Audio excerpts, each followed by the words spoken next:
This is your sign. It is okay for you to take a few minutes from your worries and just sit and breathe. Hi, welcome back to Sweet Infinity. My name is Kieran. I'm doing a 30-day challenge where I'm posting a new video every day discussing one card from one of my tarot decks or oracle decks and seeing if that resonates with you. So today I'm going to be reading a card from this deck.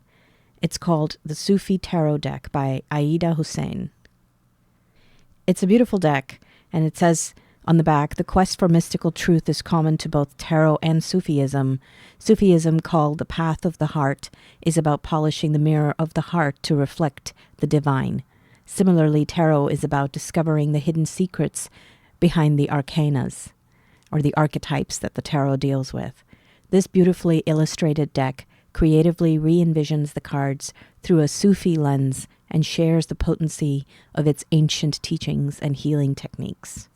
And this is a really nice deck that incorporates things from Arab, Muslim, Asian cultures, and the artist actually is based in Ontario, so very close to where I am. I don't know her, but this is a really nice deck, and when I found it, I was like, oh, I must have that.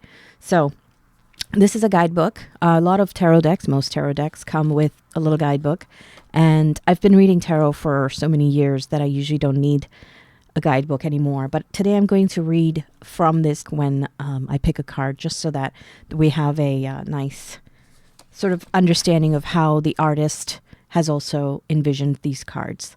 So this is the card deck. It's a really nice card deck. It's got this blue pattern in the back. It looks almost Turkish or something like that.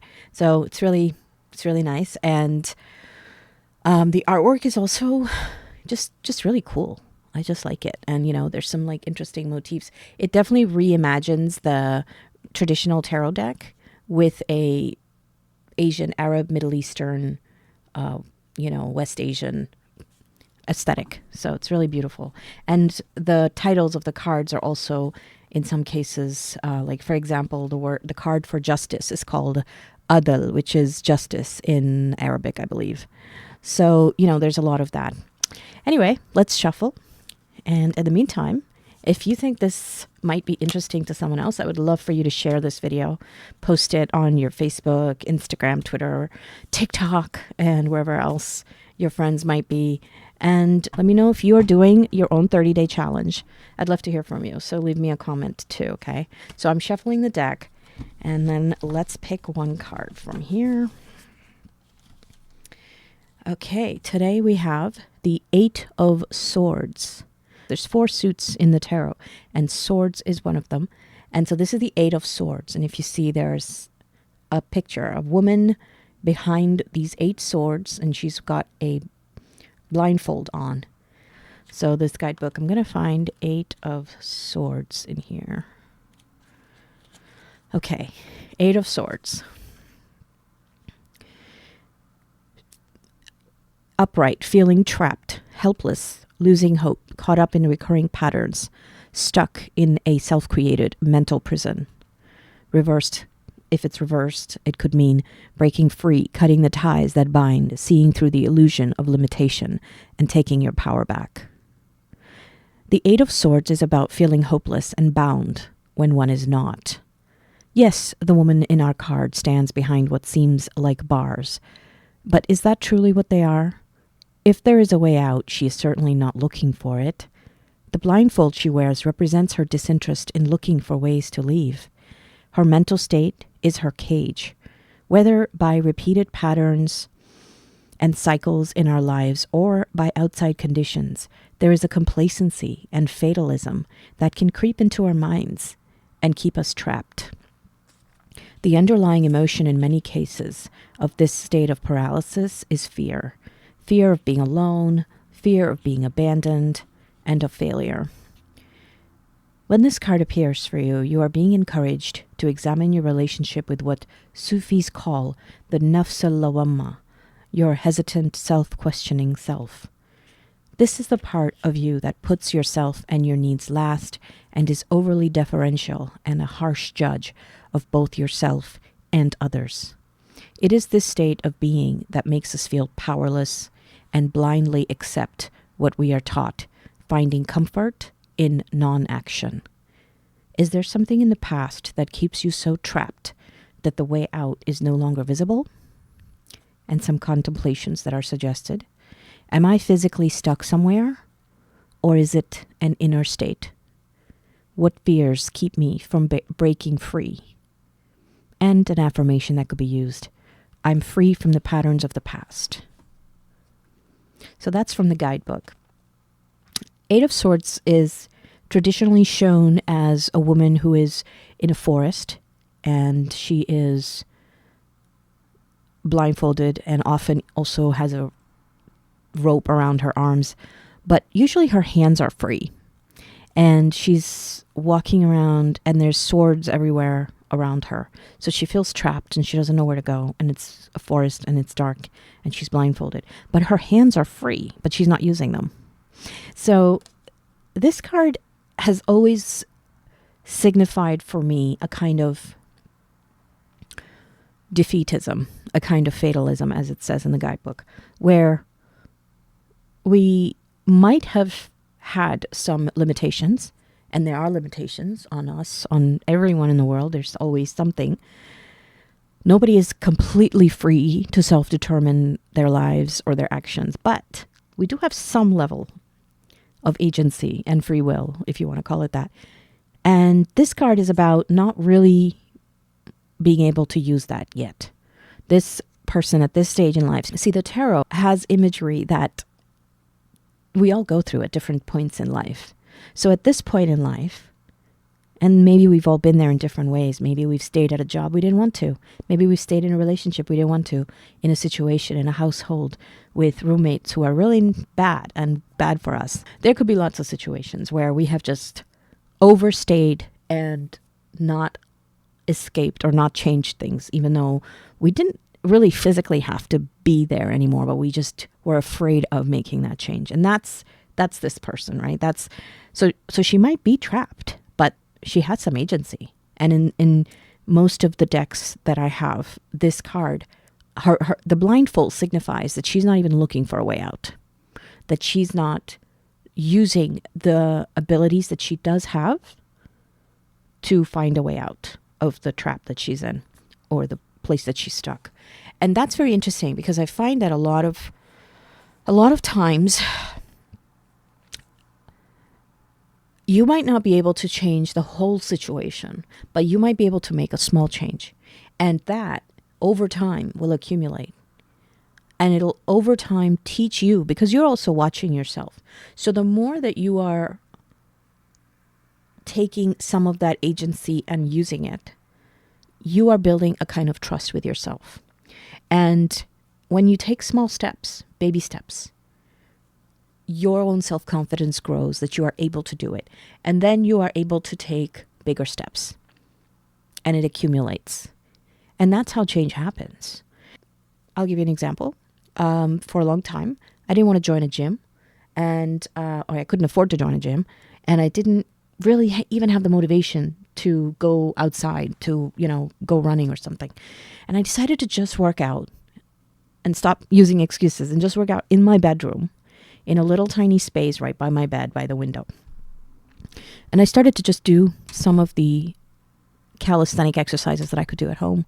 Sit-ups, push-ups, squats, things like that. And I kept doing that every day. And over time, I built a certain level of confidence and strength and motivation to then go and look for other ways that I could expand on my fitness and health.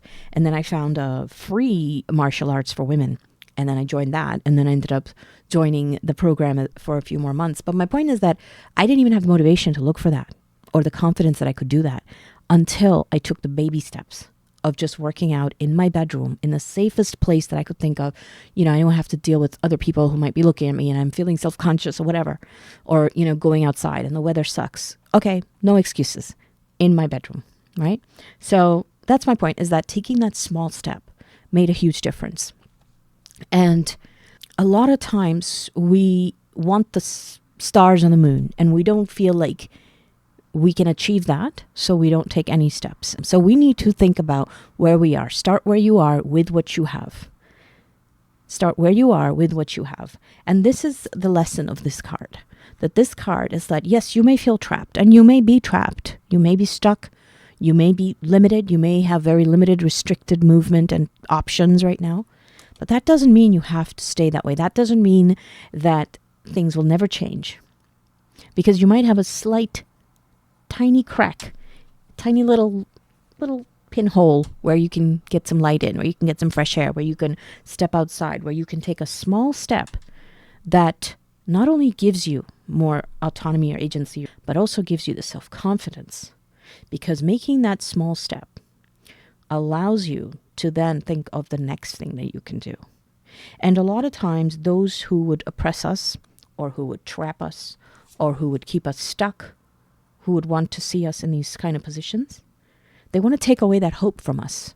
They don't even want us to dream or imagine that there could be anything better. And that is how our brains become trapped. We become a kind of mental prisoner. And until you can break out of that, everything else seems out of, not accessible. First, you have to break out of that mental paralysis state. And you have to say, okay, maybe I can't achieve XYZ yet, but I can achieve A and maybe a little bit of B. And then I'll think about it. And if I can do that, this 30-day challenge is me taking a little bit of a step outside of my own comfort zone, taking a bit of a step outside of wherever I've been feeling trapped and isolated or unable to do this. And it's going to take time.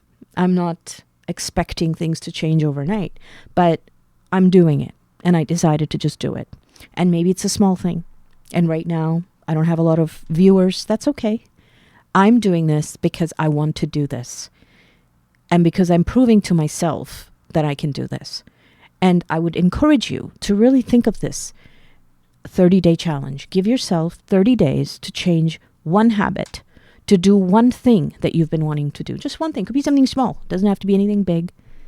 Or to quit one thing that you know you should not be doing anymore. Whatever it is. Maybe it's an app, or it's a behavior, or it's a substance, or maybe it's something you should be doing, right? Either way, give yourself 30 days and do it every day.